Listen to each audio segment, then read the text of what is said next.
Did our founding fathers make a covenant with God? And if not, why is Kirk Cameron saying that? Welcome to the To Be the Church podcast, where we explore what it looks like to truly be the church in today's culture. This is kind of a continuation from last week. Last week, we covered a question from a listener as to whether or not it would be helpful for a church to have a committee on political issues to help the members vote on the different things in American politics. Yes. We talked all around that. So if you haven't heard that, maybe pause this and go check that out. If you dare. 21 amazing minutes of your life. But that brought up another question. This is a screenshot that somebody had sent us, and this is a picture. We'll actually put it on your screen if you're watching on YouTube. But this is a picture of Kirk Cameron, the actor, from a lot of things, from my childhood and from some Christian movies these days. He's really kind of made a niche in the last couple of years in like God in politics. Niche? So it's niche if you live below like the equator. What are we talking about here? No, it's like in Kansas, it's niche. It's niche up here. But it's niche up here. Yeah. Oh, yeah. So go. So below the further south you get, the more it's niche. Mason-Dixon line is a vertical line, isn't it? I don't know. What below are we talking about? No, it's just like more in the south. It's the 45th parallel. Yeah, of course. Yeah. But he's really kind of carved his space, I'll say, kind of in that God in politics. In the niche, his niche. So anyway, what am I looking at here? Is it a video? No video. We'll put the picture. It's a picture of Kirk Cameron. Oh, okay. With an American flag behind him. Sure. But here's the text that is with said picture, and this is the person who sent this in said this would be a good podcast topic. As our national fabric unravels before a watching world, the unanswered question of the 21st century cries for a response. What happened to the America that once led the world by example? To put it bluntly, we have forgotten the covenant that our founders made with our Creator. Its very meaning has been canceled by a secular elite at war with the truth. The American Covenant, the untold story, documents in exciting and vivid detail the biblically based principles and personalities that form the foundation for America's economic, governmental, legal, educational, and spiritual institutions. The brilliant strategy of our founders is contained in this volume and is providing hope for families and nations worldwide. Mm-hmm. So, apparently, there's a book now that has come out called The American Covenant, The Untold Story. And so, this came with a question that said, hey, saw this, did the founding fathers make a covenant with God? Did they? Well, according to Marshall Foster, they did, and Timothy Ballard. Are those the guys who wrote this book? I guess. Well, there's a volume 2. There's a volume 2. So did they make a covenant? I mean, I think if you were to go, how historical do we want to go here? Like, we want to walk through Take us on a journey, Andrew. Take us on a journey. Okay, I literally not preparing for this. This is off the top of my head, so there's probably a lot of, I don't know. I hope I'm very factual here, but I'm just kind of spitballing. I'm not going to throw out dates and stuff and necessarily quotes from figures, but like, let's just think about the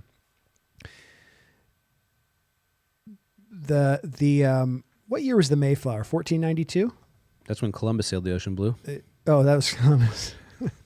This is not good. The Mayflower Compact. 1620. Okay, so 1492 was Columbus sailing the ocean blue.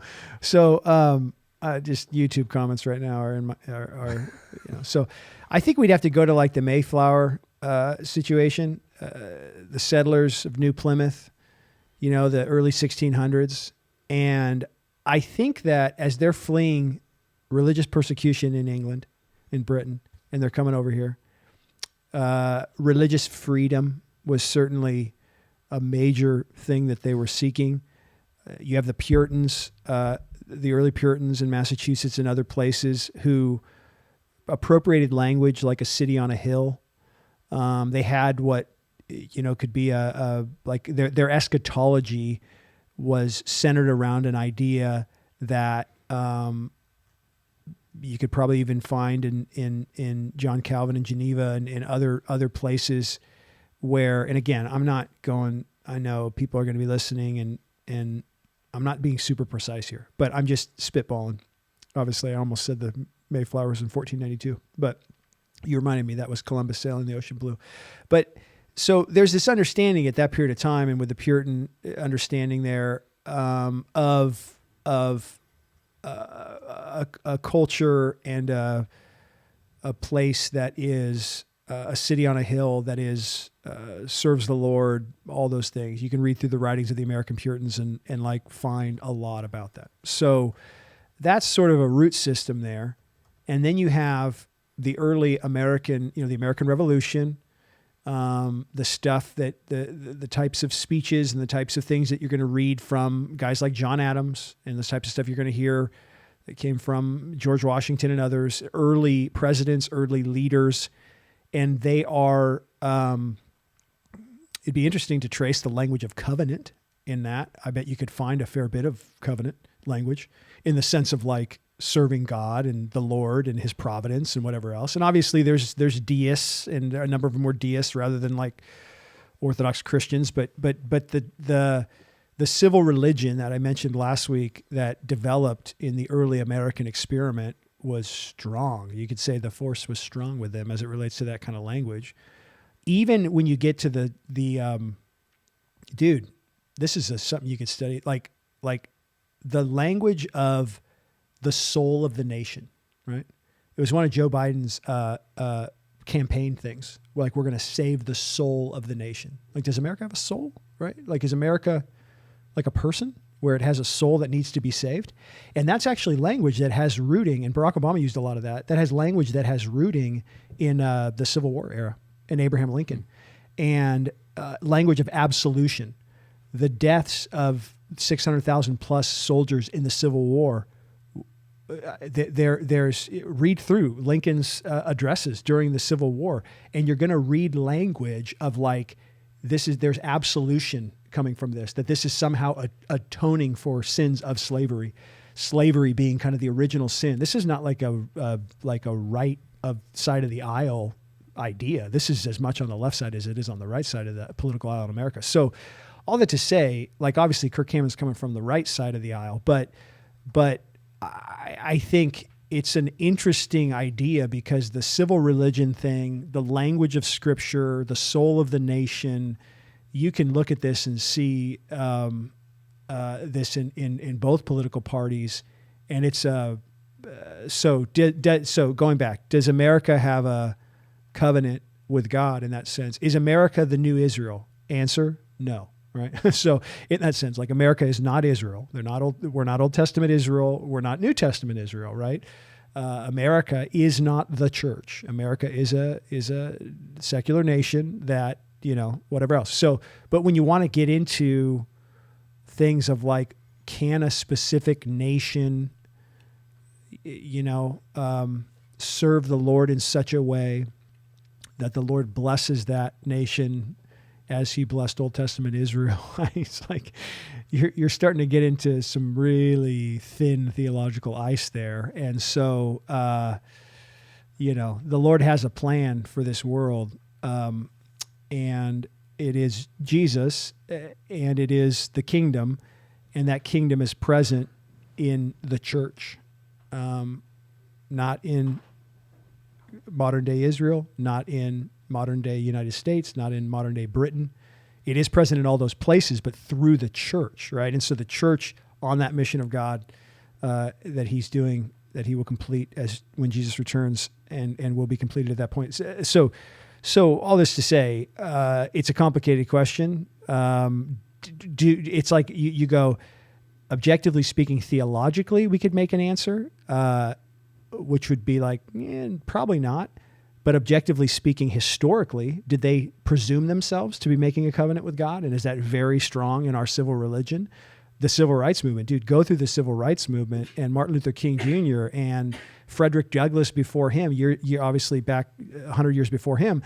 But when you look at the writings and speeches of Frederick Douglass and the way that I just read a book on that, of Frederick Douglass and Abraham Lincoln and their writings and speeches 6 months ago, on a camping trip, exactly. I read that book. But when you look at that and the stuff that Martin Luther King Jr. appropriated, dude, go look at the language of BLM in 2020 and certain people within churches that were advocating for that, and trace the civil religious language there.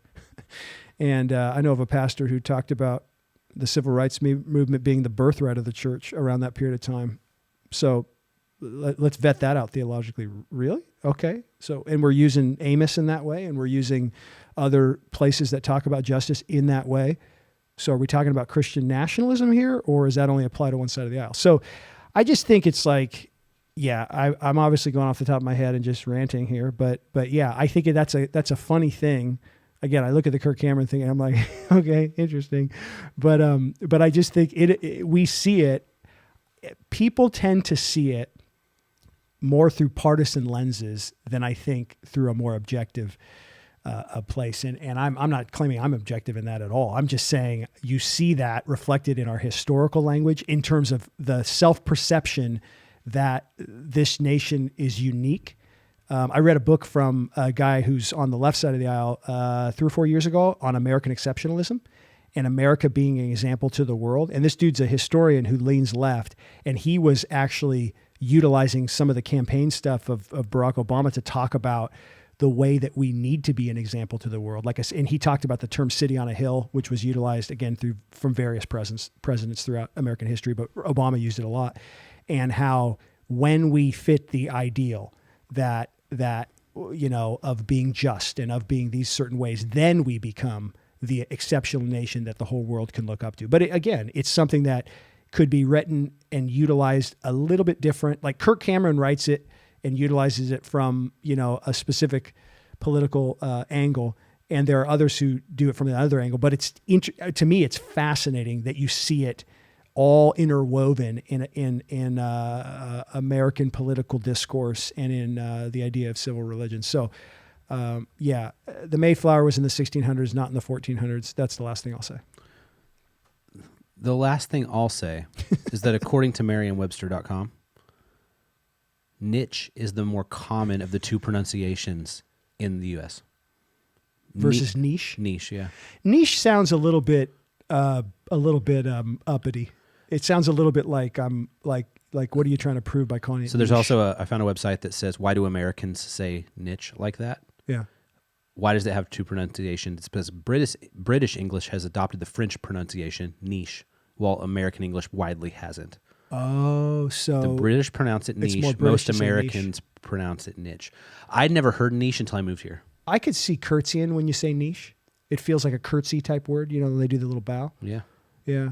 I'm going to start going niche on that. Can I, is that cool? I'm not from Kansas, but we'll take you. Yeah. I think niche is better because niche sounds like you're like, what are you trying to prove here? Yeah. Yeah. It's like, what are you, a Brit? Dude, I was listening to a podcast the other day. It was an hour-long interview with a guy, and man, he was trying to prove some stuff. I could not. I had to turn it off because I was just like, dude, you just used 18 words to say something that should have been 7. And was he trying to prove that America's covenant with the Lord? No, he was just trying to prove that he was smart, I think. But yeah, this was a fun Christmas episode to be the church. I think we're probably taking next week off, the week between Christmas and New Year's, and so sorry, everybody. Yep. So we'll see. Or you're welcome, everybody. we'll see you in 2023 with some fresh Kirk Cameron content. Have a great week.